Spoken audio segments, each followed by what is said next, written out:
বদলগাছিতে বিপুল পরিমাণ রাইফেলের গুলি উদ্ধার। বদলগাছি নওগাঁ থেকে বুলবুল আহমেদ বুলুর পাঠানো তথ্য ও চিত্রে দেখুন বিস্তারিত।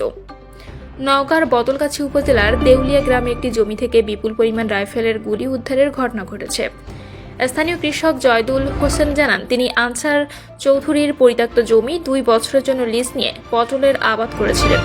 রবিবার অর্থাৎ 29শে মার্চ সকাল প্রায় 9টার দিকে জমিতে কাজ করার সময় তিনি মাটির মধ্যে গুলি দেখতে পান। পরে বিষয়টি স্থানীয় গণ্যমান্য ব্যক্তিদের জানালে তাদের পরামর্শে বদলগাছি থানা পুলিশকে খবর দেওয়া হয়। খবর পেয়ে পুলিশ ঘটনাস্থলে এসে মোট 325টি রাইফেল উদ্ধার করে জব্দ করে থানায় নিয়ে যায়। এই ঘটনায় এলাকায় চাঞ্চল্যের সৃষ্টি হয়েছে। বিষয়টি তদন্ত করে প্রয়োজনীয় ব্যবস্থা নেওয়ার কথা জানিয়েছেন থানা পুলিশ।